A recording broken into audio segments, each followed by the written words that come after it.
Forget the ghosts and the shadows. The real horror? It's when you realize the person sleeping next to you isn't a partner, they're a resource, a perfectly constructed lie. We're all familiar with marrying for money. But what if they married for something far more chilling? What if they married for exploitable weakness? This is the true story of a family that turned marriage into a dark, desperate business plan. You think you know your friends, don't you? By the end of this, you'll be checking your locks. 6 years ago, I was just living my life. Then, a friend, Suji, was getting married. And suddenly, things got dark. She mentioned the groom's job, construction, but quickly confessed the real problem. He had an intellectual disability, not with acceptance, but with a weary resignation, like confessing a dirty secret. Then, the final flag, he was a divorcee. The wedding was called off after a fight over money, and we were relieved. But a month later, the true nightmare began. Suji was marrying again, to a different man, and this time, he had a criminal record. I confronted her. Suji, as your friend, a guy with a criminal record? That's not right. Reconsider. Her reaction wasn't debate, it was just a cold, hard stare. She stood up and walked out. The girl I knew vanished. She didn't even send an invitation. But we showed up anyway. I saw the groom. He looked kind and simple. When I greeted him, he just smiled oddly instead of answering. It was clear. He was vulnerable.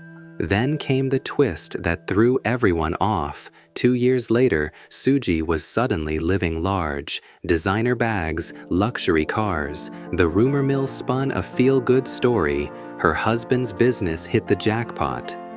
I got married and our couples took trips together. Everything looked perfect.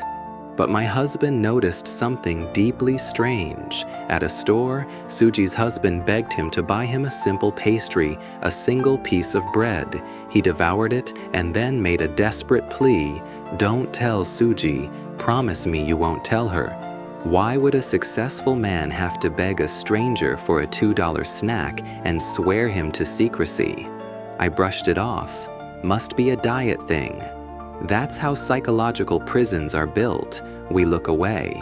Then, the final terrifying event. Suji's husband collapsed and died at work. She handled the funeral with chilling efficiency.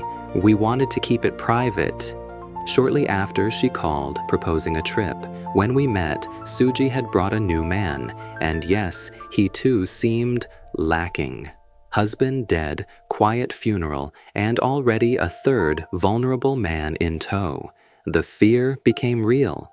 I lost contact with her, but the truth finally crashed down at a hospital, revealed by a college friend who volunteered at an orphanage. The police had been there. Here is the sickening truth. Suji and her parents were masterminds. They needed a pliable victim, someone they could manipulate into being a human ATM. A normal, healthy man was not their goal. The man's only purpose was to work, earn, and sign loan papers.